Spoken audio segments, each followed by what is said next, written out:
recientemente se ha sacudido el mundo del arte, principalmente el del espectáculo, gracias a las mujeres y las personas que han denunciado, han alzado la voz finalmente para que nosotros tengamos una visión pues distinta, un poco más completa de quiénes son los grandes artistas, los grandes productores que han abusado de su estatus, de su poder y se han dedicado a acosar mujeres y en algunos casos yendo mucho más lejos. Esto nos deja como espectadores y como personas con una gran pregunta que es, ¿podemos de verdad separar la obra del artista? ¿Qué está bien y qué está mal en términos de cómo disfrutamos, cómo consumimos el arte?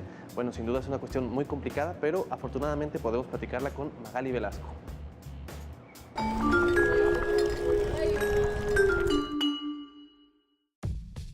A la luz de los señalamientos que hay en el mundo artístico de acoso, abuso sexual por parte de tantos creadores, sin duda es imposible no cuestionarse si nuestra relación con el autor ha cambiado. Sin embargo, existen otras preguntas igual de complicadas.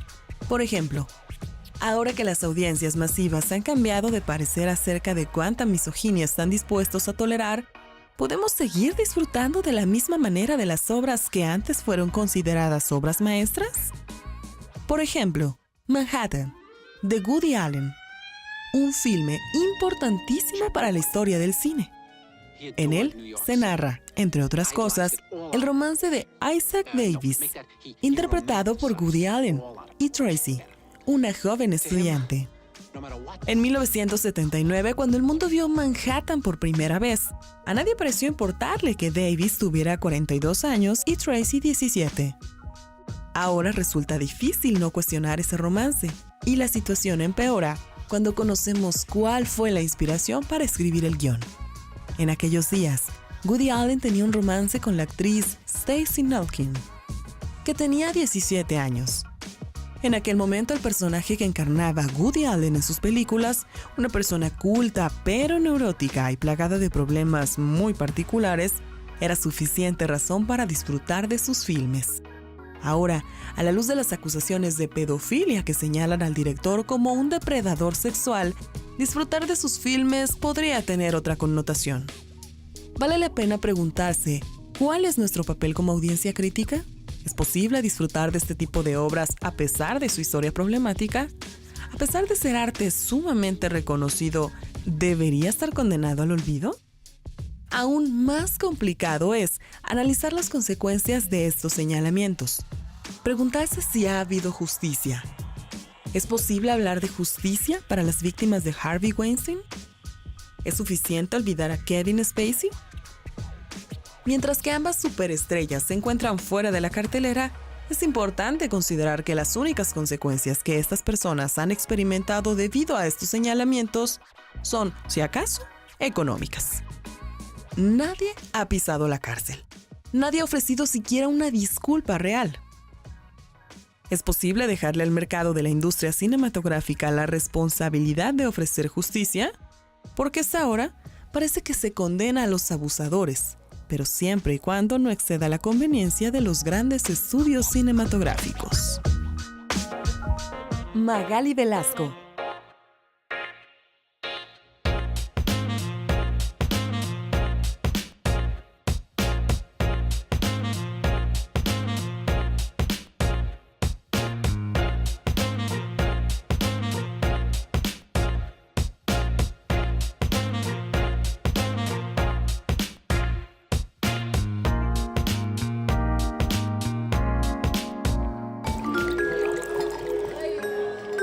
¿Qué tal, Magali?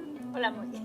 Me gustaría que platicáramos en el mundo de las letras un poco, pero yo creo que más en el cine, a gente, directores y actores que resultan ser, pues, con este rollo como de Me Too, ellos son los victimarios, los misóginos, Sí. y muchas personas en la audiencia, entre su audiencia nos preguntamos sobre esos artistas, pero con el arte en general, ¿qué tan fácil puede ser divorciar al artista de su trabajo? Uno como público, ¿tendrá como alguna responsabilidad de hacer una condena moral o más bien debe saber hacerse a un lado y apreciar el arte por el arte? Sí.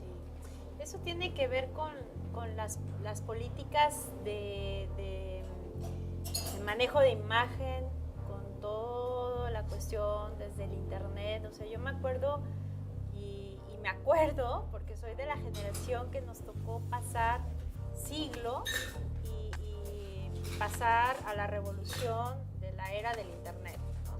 Entonces, yo recuerdo que cuando el Internet comenzó ya a ser de dominio público, había una discusión primigenia sobre el derecho de la intimidad, el derecho de la imagen, hasta dónde, o sea, en ese momento, bueno, a mí me tocó, pues yo estaba en Europa estudiando, y en Italia y en Francia había muchos debates sobre en qué momento comenzaba mi derecho a mi privacidad y el derecho a los demás a ver la vida de los otros a través de esta red inmensa que es el Internet. Entonces, ese debate pues no ha terminado. O sea, estamos hablando de que comenzó en los albores del siglo XXI y seguimos, y no ha habido tiempo para ni legislar desde la parte legal, ni nosotros como seres humanos lograr entender la gran revolución en la que estamos inmersos, y no logramos entender todavía lo que hacemos nosotros en redes sociales, ni con nosotros mismos ni con los otros seres humanos. Entonces, en esa vorágine, pues el arte ya está, los artistas ya están. Los artistas más media, o sea, todo el pop, pues inmediatamente en el ojo del huracán, o sea, había posibilidad de ver a Jennifer López o a, ¿quién quieres? La guapísima esta Angelina Jolie sin maquillaje, o exactamente en el momento en el que le va a dar un beso a su último hijo adoptado. O sea, toda esta intrusión, ¿no?, en la vida del otro, pues es algo que nos está tocando vivir y que no tenemos capacidad como para entender ni siquiera lo que sucede. Esto lo dices porque de alguna manera el tribunal que juzga a estas personas somos ese colectivo que antes no sabía nada, ¿no? Exacto, o sea, esa transición entre lo individual y lo colectivo definitivamente cambió en el siglo XXI. Y los filósofos, los sociólogos, pues han hablado de eso, lo escriben. ¿Cuántos tenemos tiempo para leer o incluso noticia de leer esas reflexiones que son muy interesantes? ¿Y cuántos simplemente van con esta oleada de situaciones? Bueno, ¿qué es lo que me acabas de preguntar? Específicamente el arte que consideramos nosotros, el arte, no el arte pop, ¿no? O sea, el arte que artistas plásticos o cinematográficos, o sea, en el mundo del cine o en el mundo de la literatura, ¿qué tanta relación hay entre su vida y su obra, su calidad moral y ética y la calidad artística, lo que estamos viendo? Woody Allen, tú decías que era uno de los ejemplos, ¿no?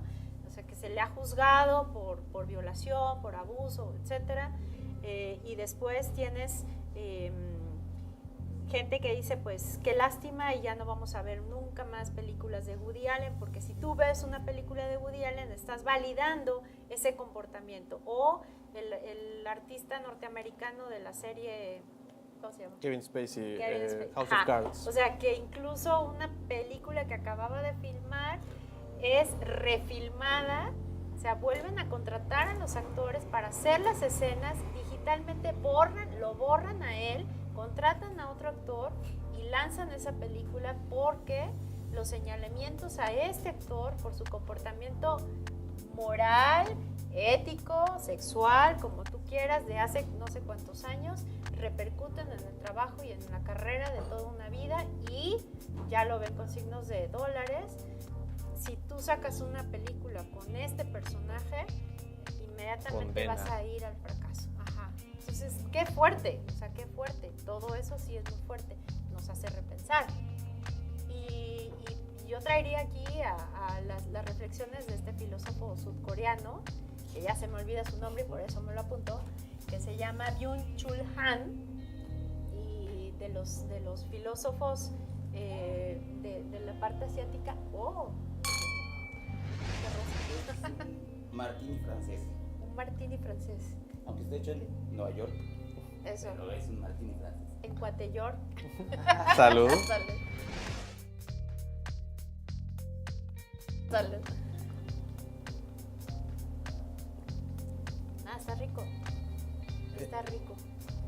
Eso está muy Gracias. interesante porque uno piensa antes de decidir si algo es bello, como uno se prejuzga, ¿no? Uno piensa, bueno, ¿qué va a decir el resto si a mí me gusta esto? Entonces podemos pensar como la estética tiene criterios morales, la moral tiene criterios estéticos, y si nos metemos por ahí, ¿cómo podríamos decidir si nosotros como audiencia podemos decidir qué está bien y qué está mal para el arte con criterios morales?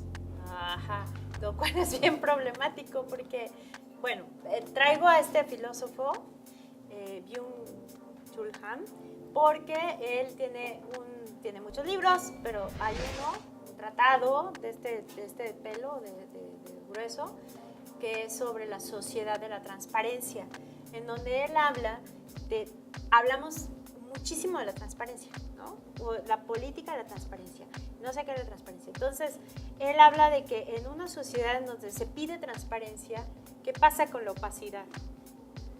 O sea, estamos hablando de transparencia y ahí tiene que ver con los artistas. La transparencia es para los gobiernos, la privacidad es para los ciudadanos, ¿no? Ajá, no, ajá. Que esta exigencia de transparencia en realidad es una zancadilla, porque nada es transparente, todo tiene su parte oscura y su parte translúcida. Es una sociedad que exige transparencia. ¿Qué es eso? ¿Qué entendemos por transparencia? Entonces quiere decir que toda tu vida artística tiene que ser congruente con tu vida personal, que toda tu vida, que estás en la intimidad de tu casa, tienes que comportarte en sociedad como en tu casa. O sea, tiene que ser esa incuestionable exigencia, 24 horas al día, 7 días a la semana. Exactamente, es esa exigencia de la transparencia. Y no somos seres transparentes, en ningún momento somos seres transparentes, somos seres humanos, y la cultura en general tiene todas estas partes complejas. Somos seres complejos, tenemos partes oscuras, tenemos partes luminosas, tenemos partes muy cuestionables y tenemos partes que pueden ser aplaudibles, ¿no? Entonces creo que ese tratado de la sociedad transparente viene muy al caso con estas exigencias de esta sociedad que está pidiendo que el creador, y me vuelvo a remitir en la creación, que el creador debe ser congruente su creación con su vida personal. Sí, es un poco como un criterio más como de moda, ¿no? Este artista es políticamente correcto, consúmelo. Exactamente, es políticamente correcto. Entonces, y ni así hay transparencia, hay una opacidad y hay una doble moral, definitivamente. Porque pues, ¿quiénes somos nosotros como opinión pública como para exigirle Sí. eso a la persona que estamos cuestionando? Y además, ¿por qué? ¿Por qué tendría, o sea, por qué el artista está en ese ojo del huracán? ¿Y por qué tendría que ser cuestionado desde esa...? Ahora, yo no estoy diciendo que estoy a favor de la violación ni de No, claro, los la lógica de abusos, o sea, cuestionarlo. nada de eso. Pero vamos, si pasan por ese tamiz a toda la gente, o sea, para un político...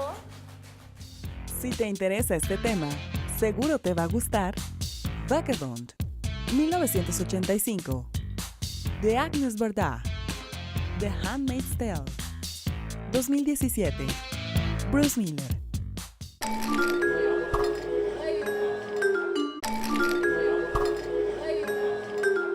El problema es que los criterios sociales no deberían volverse estéticos. Por ejemplo, pienso en ahorita Woody Allen, no sé si está por sacar o ya sacó una nueva serie en Amazon.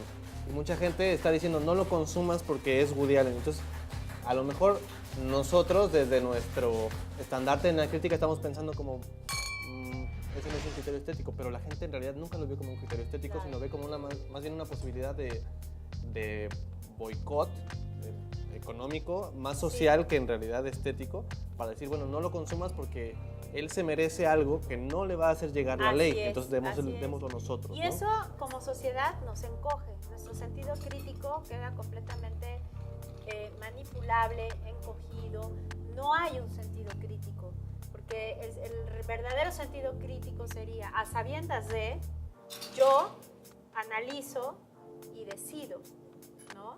Pero he escuchado gente que dice, ay, es que a mí me gustan mucho las películas de Woody Allen, qué lástima, ya mejor no las veo porque está mal. Pero es que eso Es está, como si es ser que eso es lo que está pecador mal, de hacer verlo. pasar un criterio Ajá. social por un criterio estético. Las películas están igual de bien Exactamente, que o sea, cuando las viste. Sí. Y entonces A lo yo mejor me ahora voy a- sientes alguna culpa por entonces consumirlas, las voy pero ese a es tu ver rollo. a escondidas. No voy a decir que veo películas de Woody Allen a escondidas, ¿no? Pero bueno, tampoco es, creo yo, intrínsecamente malo buscar que ese producto, por lo menos por ahora, quede fuera. Porque ese es un criterio muy importante, como siempre, estamos hablando de la moral y de la estética, pero ahí entra algo más bien económico. Pensamos en, ya hablamos como de Woody Allen, a lo mejor a él no le va a afectar nada porque él ya dirigió y le pagaron por eso, pero a lo mejor en Harvey Weinstein, el superproductor que resultó que Sí. era un monstruo. Sí. Y para la farándula, que no es lo mismo que la crítica del arte, que eso es muy importante que no se confunda, porque es de lo que estábamos hablando hace un momento, la opinión general contra la opinión sobre la estética formalmente, que los castigos que les llegan a estas personas son convenientes mientras son pues económicamente... Redituables. Ajá, o sea, por ejemplo, estas Exactamente. personas no van...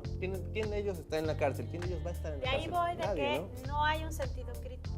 O sea, detrás de esto no existe el sentido crítico individual. No Lo que yo te digo es que existe. sí es una cosa crítica, pero no es una crítica estética. Está redirigido, es una crítica ajá. social y, o sea, no hay que hacerla de lado, ¿no? O sea, No, la y opinión en la- pública en la los condena inmediatez- y esa es la manera de Ajá, hacerlo que a lo porque mejor en la no... inmediatez de los mismos medios dicen, no, pues esto, pum, condenan. La inmediatez, tú lees, no, muy mal, qué barbaridad, o sea, tache. Y no hay un momento de reflexión, ni de crítica, ni de absolutamente nada de eso. Bueno, y ahora como pensemos como crítico, en El País salió Javier Marías hablando acerca de este mismo tema. Él tenía un punto de vista muy, muy peculiar. Él decía que lo que está mal, o sea, tenía una manera medio rara de armar su argumento, es que nosotros como opinión pública ahora somos los jueces. Estas Ajá. personas que podrían o no ser criminales pasan de inmediato a recibir una sentencia sin poder defenderse. Sí. Bueno, en cualquier caso, pues eso está mal, todo el mundo tiene derecho a un juicio justo, presunción de inocencia, etc. Pero ¿a quién está defendiendo ahí Javier Marías?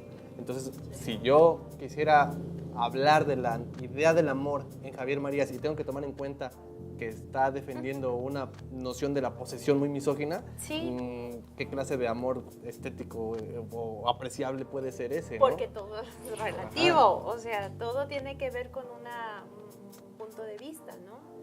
Un punto de vista que de esas autoridades. Sí. O sea, Javier Marías, por supuesto que es una autoridad cuestionable, ¿no? Para unos, para otros, pero ella ya es una autoridad, como hablar de Villoro en nuestro país, ¿no? Pero entonces Así. tú dirías que jamás de los jamases cambiarías tu juicio respecto a una obra de arte por lo que haya hecho el autor o por lo que haya en vida. Jamás podría decir que jamás. Jamás. diría jamás. Sí, está Jamás bien, podría claro. decir que jamás, pero creo que, o sea, nosotros ya fuimos formados de otra manera, ¿no? Entonces hay cierta distancia. Lo que está sucediendo ahorita con las nuevas generaciones es de que no han tenido el tiempo para la reflexión o no les han dado ni siquiera la oportunidad y el espacio de decir, ok, esto es, pero fíjate que hizo todo esto. ¿Cuántos artistas? O sea, ¿cuántos artistas decían que, no sé, Rodin tenía su esposa y tenía su amante, que era Camille Claudel, ¿no? Y que dicen que muchas de las grandes piezas de Rodin las hizo Camille Claudel y las firmó Rodin. ¿Y quién cuestiona a Rodin? Ay, es que, o sea, ¿qué pasa con Rodin? O sea, tenía su amante y 1000 amantes y aparte hundió a Camille Claudel. ¿Y quién dice Rodin? Hay que hundirlo. Hay que hundirlo en ningún momento, ¿no? Ahora, bueno, sí están pasando cosas que a mí me preocupan mucho de censura con otras obras de arte pictóricas que van por el tema de género y que la imagen y la explotación de la mujer, etcétera, a lo largo de la historia. Dios mío, o sea, a mí eso sí me preocupa.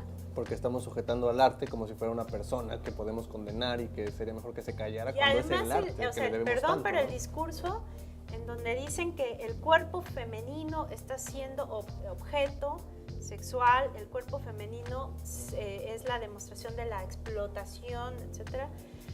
Cuando el arte lo que demuestra es el cuerpo hombre o mujer, en su máxima expresión,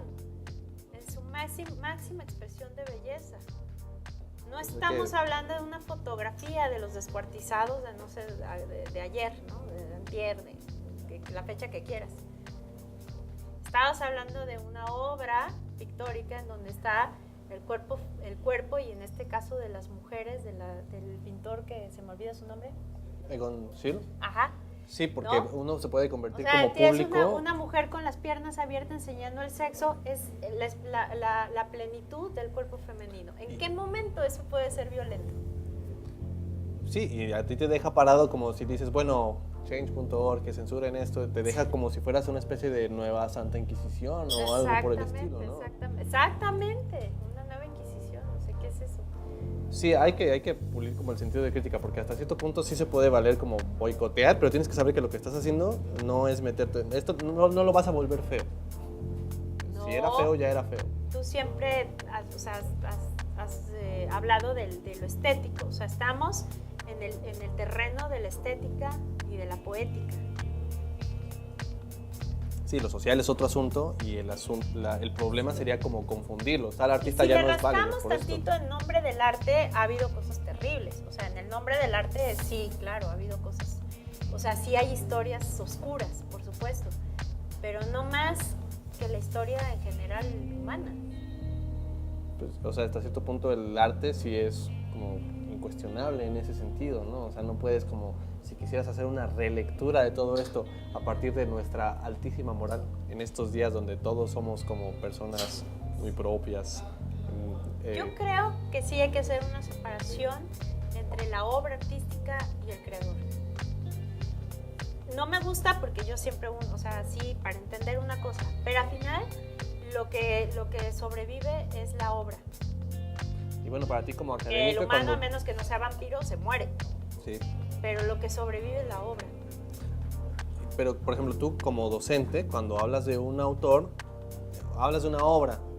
Yo me imagino que en ningún momento hablas como de la obra y jamás del autor.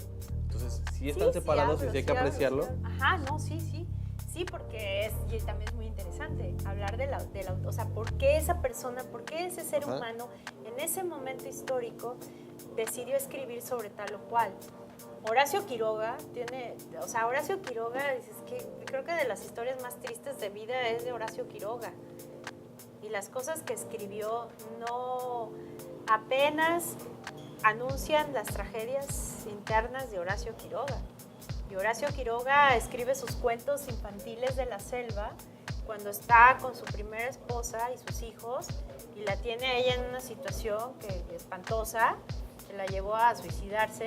Y a sus hijos los hacía pasar por pruebas de fortalecimiento de espíritu, dejándolos en medio de la selva en la noche, o los ponía en un abismo para que vieran el abismo y los dejaba solos y con eso los forjaba su carácter. O sea, imagínate, ese es Horacio Quiroga. Hoy, ¿qué dirías de una persona que hace eso con sus hijos? Abuso infantil. Y así escribió sus cuentos infantiles, que los leen niños en la posteridad. Hay que ser muy cuidadosos con el revisionismo, entonces. Sí. Muchas gracias, Magali. Salud. Si te interesa este tema, seguro te va a gustar. Camille Claudel, 1915. 2013. De Bruno Dumont. When in Change. 1972. Joanna Ross.